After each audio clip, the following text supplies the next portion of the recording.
저는 지난 1월에 했던 우리 말씀 증거했던 그 가운데 당신은 누구의 편입니까? 하는 주제로 말씀을 증거한 적이 있습니다. 당신은 하나님의 편입니까? 우리는 하나님의 편에 서 있습니까? 하나님의 편에 서라고 하는 주제로 말씀을 전했습니다. 오늘은 그에 이어서 하나님의 편에 선 자는 전혀 힘쓰라 하는 주제로 말씀을 전하고자 합니다. 그래서 성도가 계속해서 전념해야 하는 것, 바로 이 42절에 나오는 초대교회 성도들이 저희가 사도의 가르침을 받아 서로 교제하며 떡을 떼며 기도하기를 전혀 힘쓰니라, 전혀 힘썼다 그랬는데, 전혀 힘썼다는 말은 우리가 참 이해하기가 약간은 좀 이상하잖아요. 그런데 그 원어의 의미를 그대로 풀어서 직역하면 계속해서 전념했다 이런 말입니다. 계속해서 전념했다. 하나님의 편에 선 자는 이제 뒤돌아보지 말고 주춤거리지 말고 계속해서 전념해서 사도의 가르침을 받고 서로 성도 간에 서로 교제하며 떡을 떼며 또 기도하기를 전혀 힘써야 된다. 계속해서 전념해야 된다, 그런 말씀인 것입니다. 성도의 신앙생활은 미적지근해서는 안 됩니다. 뜨뜻미지근해서는 결코 하나님을 기쁘시게 할 수 없습니다. 이 모든 일에 전심전력하여 너의 진보를 모든 사람에게 나타나게 하라. 디모데전서 4장 15절에는 그렇게 말씀하셨습니다. 그런 사람에게 하나님의 칭찬이 있습니다. 우리가 하나님의 편에 서서 하나님 안에 들어와서 구원받았다고 하면서도 하나님의 칭찬을 받고 하나님을 기쁘시게 하고 하나님의 마음에 합한 사람이 되어야 되는데 자꾸 뒤로 물러가서는 안 되고 세상과 하나님 사이에서 머뭇거려서는 안 된다는 것입니다. 하나님 편에 섰으면 이제는 전력해서, 저와 여러분이 전력해서 우리의 모든 진보를 모든 사람에게 나타나게 할 수 있는 그런 사람이 되어야 될 줄로 믿습니다. 뿐만 아니라 성경에는 또 이렇게도 말씀합니다. 마음을 다하고 성품을 다하고 힘을 다하여 네 하나님 여호와를 사랑하라. 신명기 6장 5절에는 그렇게 말씀합니다. 우리가 하나님을 사랑할 때는 그냥 뜨뜻미지근하게 사랑해서는 안 되고 마음을 다하고 성품을 다하고 힘을 다해서 그냥 온 정성을 다해서 하나님을 사랑하라, 그렇게 말씀합니다. 우리가 하나님을 섬길 때는 이렇게 마음을 다해야 됩니다. 이것이 우리가 계속해서 해야 됩니다. 그냥 하나님 앞에 설 때까지 계속해서 전념해야 된다는 것이죠. 오늘 이 말씀은 너무나 잘 아는 말씀이지만 다시 한번 우리가 이 말씀을 새기면서 다시 한번 우리 삶을 돌아보고 정말 하나님 앞에 우리 삶을 계속해서 우리가 말씀의 가르침을 받고 또 성도 간에 서로 교제하며 떡을 떼며 또 깨어 기도하기를 전념하는, 계속해서 주님 앞에 갈 때까지 전념하는 저와 여러분 되시기를 주님의 이름으로 축원합니다. 사도행전은 초대교회의 기사를 통해서 인간이 어떻게 그리스도인이 되고 어떻게 철저하게 변화되어서 그 영혼에 하나님의 생명을 지닌 새로운 피조물이 되는지를 우리에게 보여주는 책입니다. 또한 이 생명이 즉시 자신을 드러낸다는 것도 보여주고 있습니다. 하나님의 생명을 가진 사람은 그 생명이 그냥 속에 있지 아니하고 드러난다는 겁니다. 자기 생명을 표현한다는 것이죠.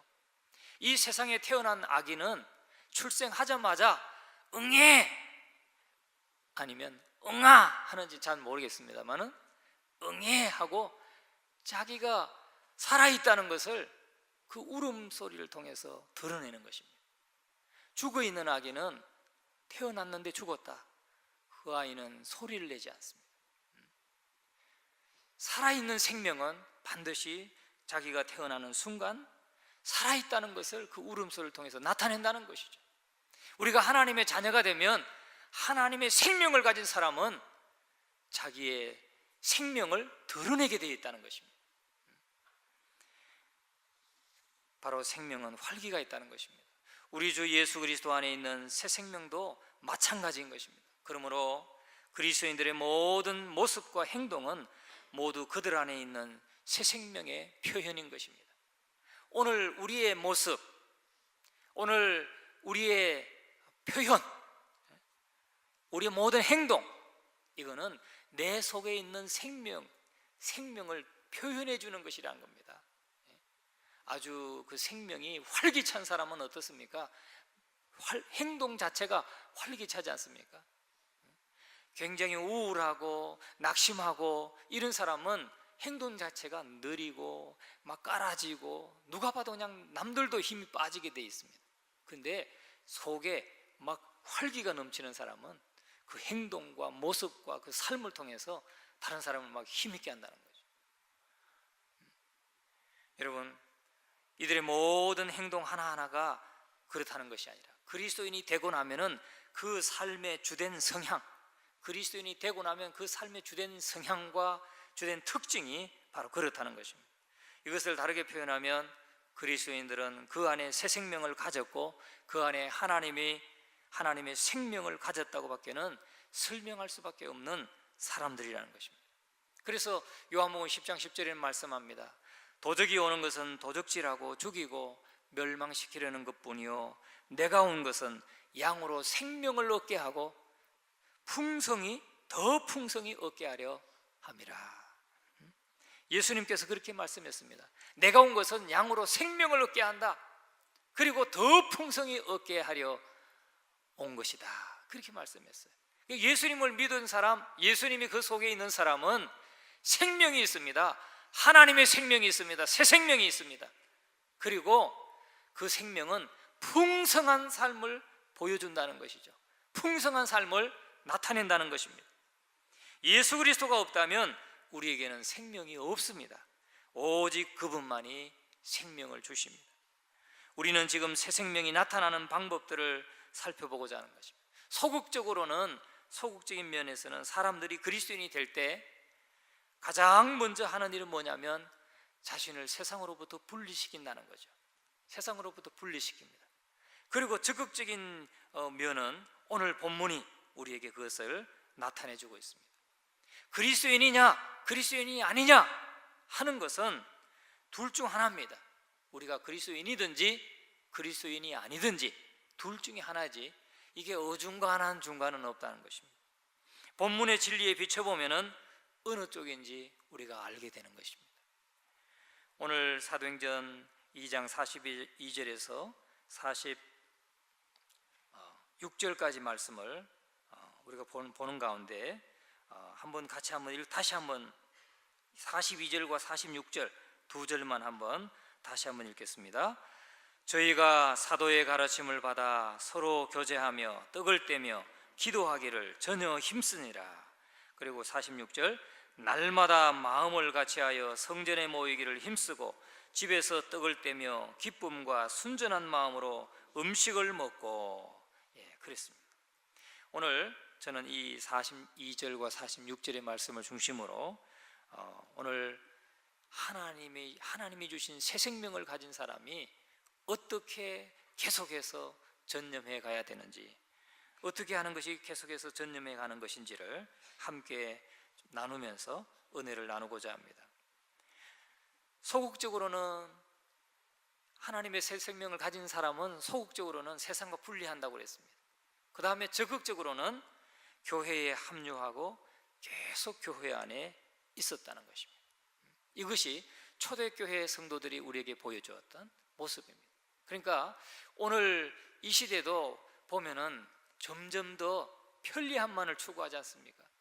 그냥 생활의 편리함 추구하지만 신앙에도 자꾸 편리함을 추구해요. 그런데 자꾸 본질에서 떠나면서까지 편리함을 추구하려고 하는 경향이 있습니다. 그런데 적극적인 면으로는 하나님의 새 생명을 가진 사람은 적극적으로 어떻게 하느냐? 교회에 합류한다는 거예요. 교회에 자꾸 같이 함께하고 시간을 함께하고 말씀을 가르침을 받는 것에도 함께하고 서로 교제하는 데도 함께하고 또 기도하는 데도 함께하고 이렇게 함께하고 그러면서 계속 교회 안에 있었다는 것입니다. 좀 더 구체적으로 생각해 보면은 저희가 사도의 가르침을 받아서 서로 교제하며 떡을 떼며 기도하기를 전혀 힘쓰고 계속해서 전념했고 날마다 마음을 같이하여 성전에 모이기를 힘썼다. 이 말씀에서 보듯이 이들은 지속적으로 모였다는 겁니다. 지속적으로 모였어요. 모든 믿는 자들이 이렇게 했고 모든 그리스도인들이 지속적으로 힘써 모였습니다. 본문이 우리에게 가르쳐주는 바는 어떤 사람이 그리스도인인지 아닌지를 알아보기 위한 첫 번째 우리가 질문을 한다면, 테스트 질문을 한다면 바로 이것입니다. 당신은 다른 그리스도인과 함께 모이고 싶어 합니까? 다른 그리스도인과 함께 모이고 싶어 하는가? 아니면 그렇지 않은가? 이것이 정말 그리스도인인가 아닌가를 분별할 수 있는 테스트가 된다는 겁니다. 질문이 된다는 것입니다.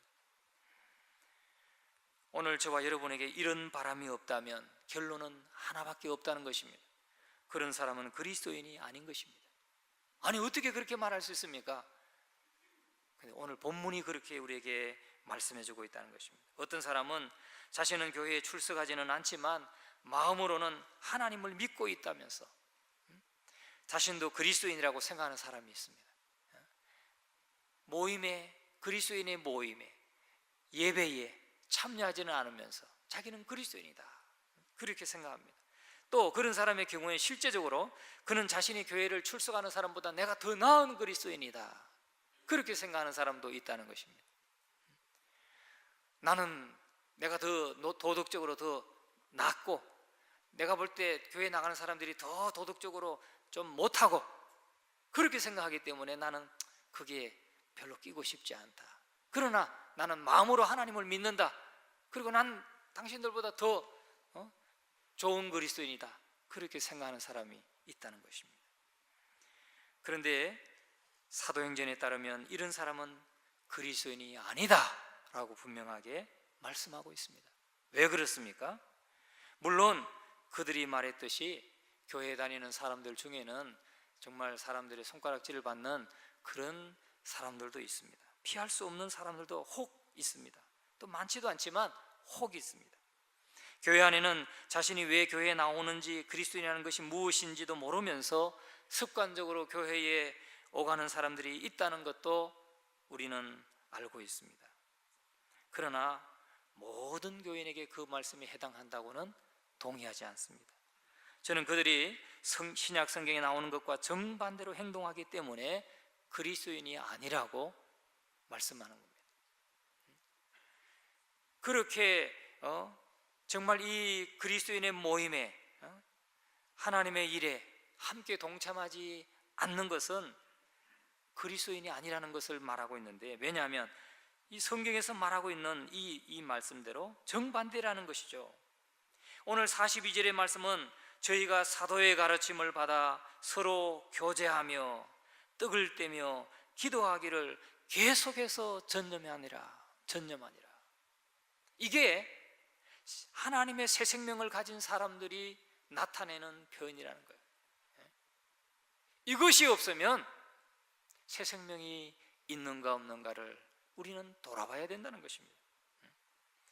그들은 초대교회 그리스도인들이 했던 일, 다른 진정한 그리스도인이 항상 해온 일을 부정하고 있고 그와는 모순되게 행동하고 있기 때문에 그들은 그리스도인이 아니라, 이렇게 말할 수 있는 것입니다. 그래서 하나님이 주시는 새 생명을 가졌다는 첫 번째 증거는 이 생명을 가진 사람들과 함께 모이는 것입니다. 오늘 이렇게 모이는 것입니다. 이게 첫 번째 증거라는 거예요. 하나님의 새 생명을 가진 사람의 첫 번째 증거는 그 생명을 가진 사람들끼리 모인다는 거예요. 베드로가 오직 영혼 구원에 관심을 갖고 진리를 선포했을 때 그러한 일이 일어났던 것입니다. 오늘 41절을 우리가 같이 한번 읽어보겠습니다. 41절, 그 말을 받는 사람들은 침례를 받음에 이날의 제자의 수가 3,000이나 더하더라. 그냥 베드로가 예수 그리스도가 우리를 위해서 십자가에 죽으셨다는 이 사실, 그리고 그것을 우리가 예수님을 십자가에 못 박았다는 것을 증거했을 때 그들 속에는 성령의 역사로 말미암아 회개의 역사가 일어났습니다. 그리고 그들이 돌아와서 침례를 받고 그날에 제자의 수가 3,000명이나 더했다, 그렇게 말씀했습니다. 하나님의 생명을 가지고 나서, 생명을 가지고 나서 그들이 보여준 모습은 뭐냐면 42절의 말씀, 사도의 가르침을 받고 서로 교제하며 떡을 떼며 기도하기를 전혀 힘썼다. 이것이 새 생명을 가진 사람들이 나타냈던 표현이고, 또 그것을 계속해서 전혀 힘썼다는 것입니다. 계속해서. 이것이 새 생명을 가진 증거라는 것이죠.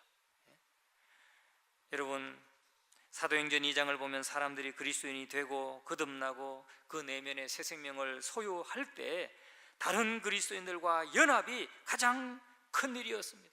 삶의 중심이라는 것이 너무나도 분명합니다. 다른 그리스도인들과 연합했다. 이런 사귐이 없는 곳에 기독교의 증거가 있다고 말할 수 있겠습니까?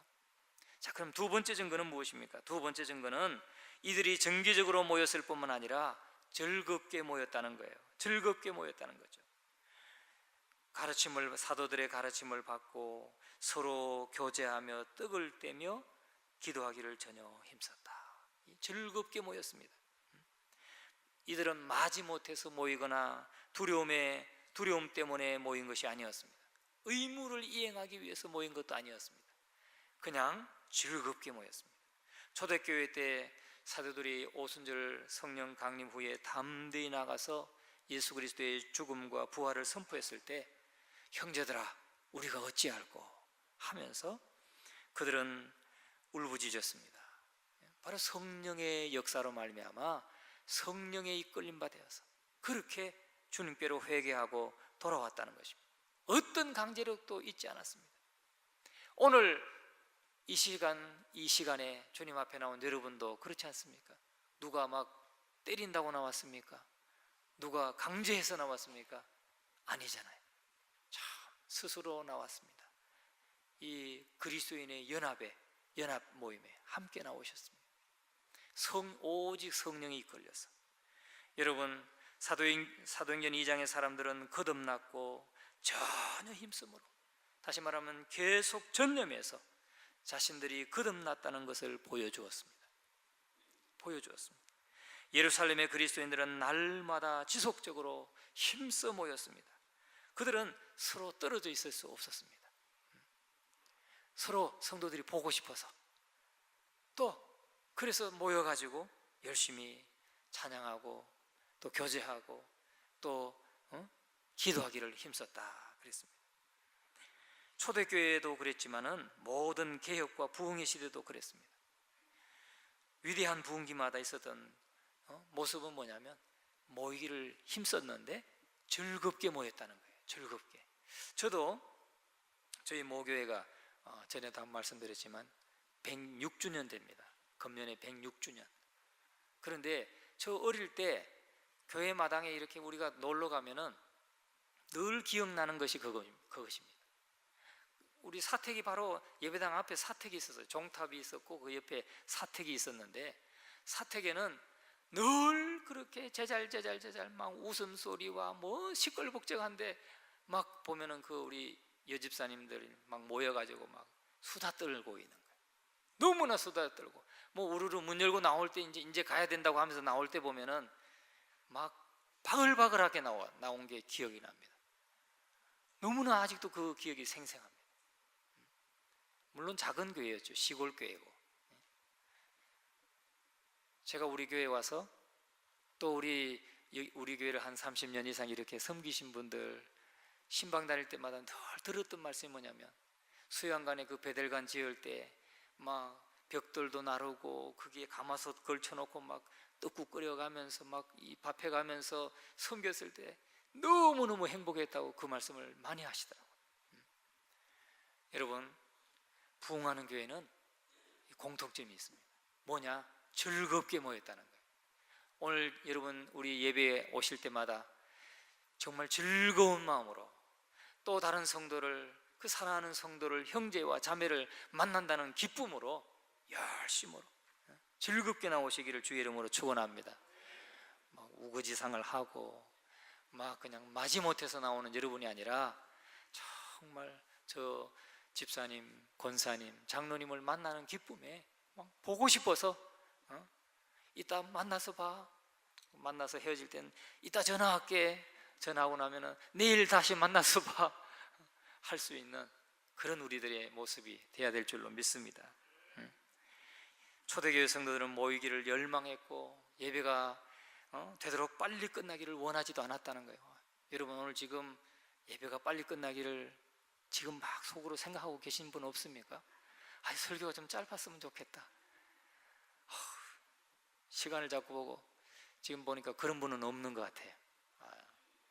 여러분, 초대교회는 매일 모였고 그 모임은 그냥 몇 시간씩 계속되었고 하루 일과를 다 끝낸 후에도 서로의 집에 모여서 소그룹으로 성경 공부를 했다는 거죠. 그게 초대교회의 모습이었고 지금도 부흥하는 교회의 모습이라는 거예요. 저는 오늘 우리 교회가 그 모습 있지만 더 우리 모든 성도들이 다 그렇게 참 다시 회복되기를 주의 이름으로 축원합니다. 하나님의 새 생명을 가졌다고 하는 세 번째 증거는 뭐냐면 온갖 유형의 사람들이 다 모였다는 것입니다. 이것이 가장 중요하다는 거예요. 온갖 유형의 사람들이 다 모였다는 거죠. 건강한 교회가 어떤 교회입니까? 막 젊은이들만 바글바글한 교회. 그 건강한 거 아니죠. 이렇게 연세가 높으신 분들도 계시고 젊은이도 있고 아이들도 있고, 또 뭐 가정에 어려움이 있는 사람도 있고 홀로 된 사람도 있고 뭐 다양한 계층의 모든 사람들이 다 다르지만 그 모든 다른 점을 다 서로가 그리스도의 사랑으로 서로가 하나 되고 묶어지는 그 연합된 교회가 가장 건강한 교회라는 것이죠. 여러분, 우리 교회에 이렇게 머리가 희끗희끗하신 분들이 많다는 게 얼마나 귀한 것입니까? 너무나 감사한 것입니다. 교회 출석은 특정한 사람, 종교적인 콤플렉스를 가진 사람들이 어울린다고 생각하는 현대 사상이 있습니다. 그래서 교회 가는 사람들은 좀 그런 사람들만 가는 곳이야, 이렇게 생각하는 사람들이 많이 있다는 거죠. 그런데 우리가 사도행전 2장에 오늘 본문의 말씀 말고 2장 1절부터 쭉 보면은 이 사도행전 2장에는 그때 경건한 유대인들이 천하 각국에서 모여와 가지고 바데인, 엘람인, 메데인, 메소포타미아인, 유대에서 온 사람, 가바도기아에서 온 사람, 본도에서 온 사람, 아시아에서 온 사람, 부르기아에서 온 사람, 뭐 로마에서 온 사람, 애굽에서 온 사람, 막 각국의 사람들이 다 있었다는 것이죠. 그들이 성령의 능력으로 행한 베드로의 설교를 듣고 그들이 모였습니다. 서로 국적도 다르고 신분도 다르고 모두 하나가 되어서 힘써 모이기를 원했다는 거예요. 그래서 이 하나님의 새 생명을 가졌다고 하는 세 번째 특징은 뭐냐면 온갖 유형의 사람들이 다 모였다는 거예요. 국적이 다르고 문화가 다르고 환경이 다르면 뭐가 다릅니까? 생각도 다르지 않습니까? 생각이 다른 사람들도 서로 사랑하면서 이렇게 모이기를 힘썼다, 즐겁게 모였다, 그런 말씀입니다. 바꿔 말하면 이것이 가장 중요하고 근본적인 원리라는 것입니다. 여러 면에서 이러한 다양성은 새로운 탄생 곧 거듭남의 실제를 보여주는 가장 중요한 증거 가운데 하나라는 것입니다. 각각 다르지만 그들이 거듭났기 때문에 하나 될 수 있었다는 것입니다. 거듭났기 때문에. 여기서 본질적으로 전혀 다른 사람들이 있습니다. 국적이 다르고 사회적인 신분도 다릅니다. 어떤 사람은 고용주도 있었고 어떤 사람은 노동자도 있었고 어떤 사람은 전문직에 종사했고 어떤 사람은 좀 더 단순한 일에 종사했습니다. 그뿐만 아니라 기질도 다르고 지적인 능력도 다르고 엄청나게 달랐어요. 그런데 그들이 하나 되었다는 것입니다. 연합했다는 것입니다. 예수님의 제자들도 가만히 보면은 서로 달랐습니다. 요한과 베드로. 요한은 사랑의 사도로 불리지만 베드로는 막 불같은 사람이었습니다. 요한도 처음에는 우리의 아들이라고 그랬습니다. 얼마나 성격이 불같은지 그냥 천둥번개가 치는 사람이죠. 또 사도 바울도 전혀 달랐습니다. 실제로 신약 성경에 어디서나 우리가 볼 수 있는 것은 배경과 기질과 능력이 전혀 다른 사람들이 한데 모여서 하나가 된다는 것이었습니다. 이것이 새 생명의 특징이라는 거죠. 새 생명의 특징입니다. 특별한 연합이 있었다는 것입니다. 이 연합은 교회 역사에서 오늘날까지 이어져 오고 있습니다. 우리가 서로 다릅니다. 달라야 정상이죠. 달라야 됩니다. 방식도 다르고 사고방식도 다르고, 그래서 때때로 이렇게 마찰도 있고 갈등도 있지만, 그러나 연합을 이루어야 되고 연합되어 있다는 것이죠. 이미 연합되어 있는 것입니다. 좀 다르다고 해서 나와 방식이 다르니까 우리가 배척하고 그걸 무조건 안 된다고 할 것이 아니라 서로 다듬어가면서 맞추어가야 되는 것이 교회의 본질이란 것입니다. 이에 대한 훌륭한 연합의 예가 고린도전서에 나옵니다. 사도 바울은 그의 편지를 통해서 이렇게 말합니다. 고린도전서 1장 26절에 말합니다. 형제들아, 너희를 부르심을 보라. 육체를 따라 지혜 있는 자가 많지 아니하며 능한 자가 많지 아니하며 문벌 좋은 자가 많지 아니하도다. 고린도 교인들 가운데는 다수의 지적인 면에서 다수가 그다지 뛰어나지 않은 사람들이 많았다는 거죠.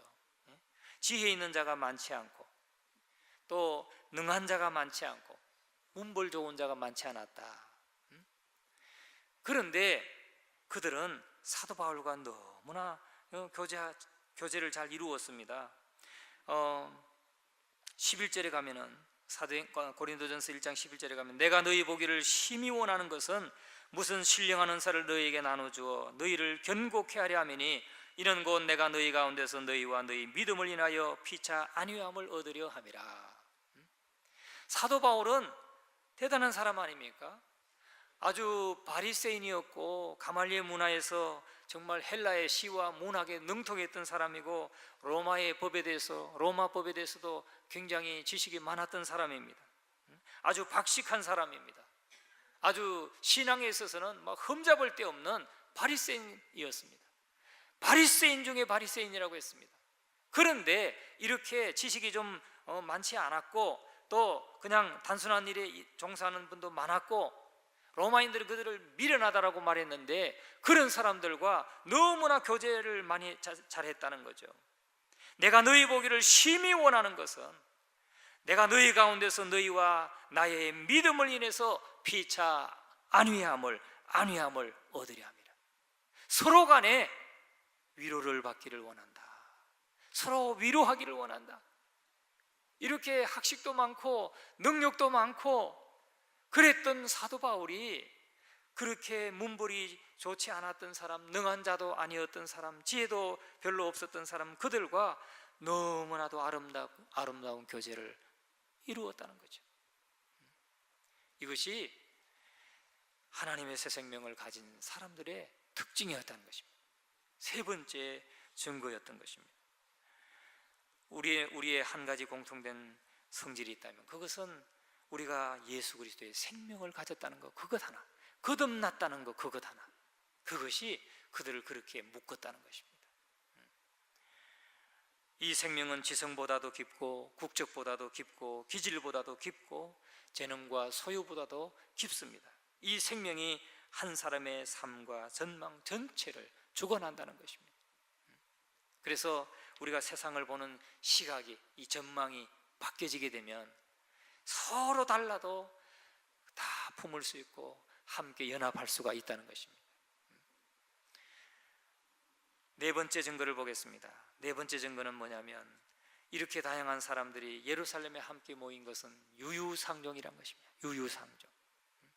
우리가 유유상종하면 끼리끼리 모인다 하는 것이죠. 종류가 같은 것끼리 모인다는 겁니다. 다시 말하면 이것은 영적인 영역에도 똑같이 적용되는 말씀입니다. 여러분, 고린도전서 1장에는 위대한 원리가 우리에게 보여지고 있는데 그리스도인은 즉시 완전해지지 않는다는 거예요. 즉시 완전해지지 않습니다. 완전해지는 데는, 우리가 완전해지는 데는 시간이 걸리는데 우리 가운데 그 누구도 이 세상에서는 완전할 수 없습니다. 시간이 걸립니다. 그러면서 서로 연합해서 하나 되어 가는 것입니다.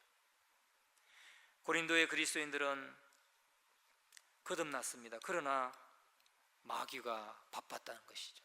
마귀는 거듭난 그리스도인들 안에서 계속해서 그들을 분열시키는 일을, 술책을 해왔습니다. 오늘 우리는 그런 마귀의 책동에 우리는 놀아나서는 안 되겠습니다. 사도 바울은 고린도전서 1장을 통해서 고린도 교인들을 꾸짖은 것은 뭐냐면, 여러분은 자신이 교회인 것을 깨닫지 못합니까? 하는 것입니다. 우리 자신이 교회, 우리가 이미 하나가 되어서 한 몸을 이루고 있는데 우리 안에서 자꾸 분열이 돼서는 안 된다는 것이죠. 분열을 일으켜서도 안 되고 분열이 되어서도 안 되는 것입니다. 왜냐하면 예수 그리스도의 생명, 하나님이 주신 새 생명으로 우리는 하나가 되었기 때문에, 하나가 되었고 한 몸이 되었기 때문인 것입니다. 오늘 저와 여러분은 이 말씀 안에서 이 그리스도인의 전망을 가지고 정말 모두가 하나 되어, 정말 거듭남으로 우리 모두가 하나 되어서 참으로 이 하나됨을 굳건하게 지켜가서 오늘 초대교회 성도들이 저희가 사도의 가르침을 받아 서로 교제하며 떡을 떼며 기도하기를 전혀 힘쓰니라, 계속해서 전념하니라 하신 말씀과 같이 저와 여러분은 주님 앞에 그렇게 변함없이 주님을 사랑하고 섬기는 우리 교회가 되기를 주의 이름으로 축원합니다.